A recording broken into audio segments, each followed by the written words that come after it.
U cilju razvoja svojih turističkih kapaciteta, opština Svrljig priključila se realizaciji projekta Spirit, koji se sprovodi u okviru prekogranične saradnje Srbija-Bugarska. Projekat se odnosi na razvoj ruralnog turizma u regionu Stare planine, finansira se putem IPA fondova Evropske unije, a njegova vrednost je 183.290 evra. Partneri u projektu su Centar za razvoj građanskog aktivizma Protekta, opština Svrljig, Bugarska asocijacija za ruralni i ekološki turizam i Fondacija Nova kultura iz Bugarske.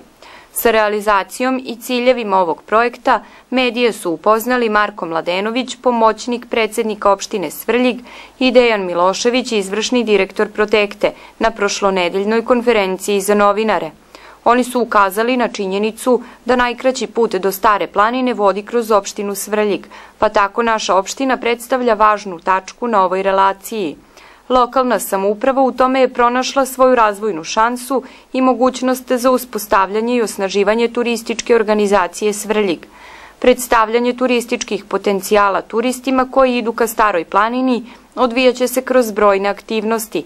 Prvi korak za turističku promociju je izrada studije, mapiranje i izrada promo materijala, a zatim sledi izrada web sajta, obeležavanje planinarskih staza, staza lekovitog bilja i pečuraka.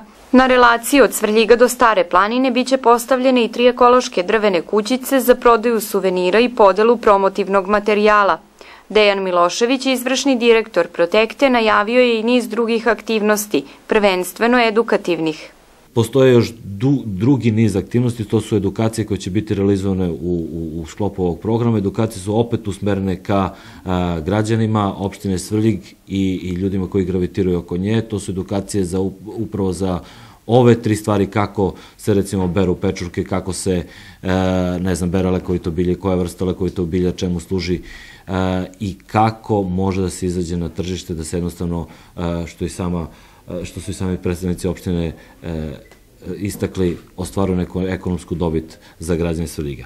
U okviru ovog projekta očekuje se i uspostavljanje saradnje sa opštinama oko Stare planine na teritoriji Bugarske, pa samim tim i predstavljanje naših turističkih potencijala široj okolini.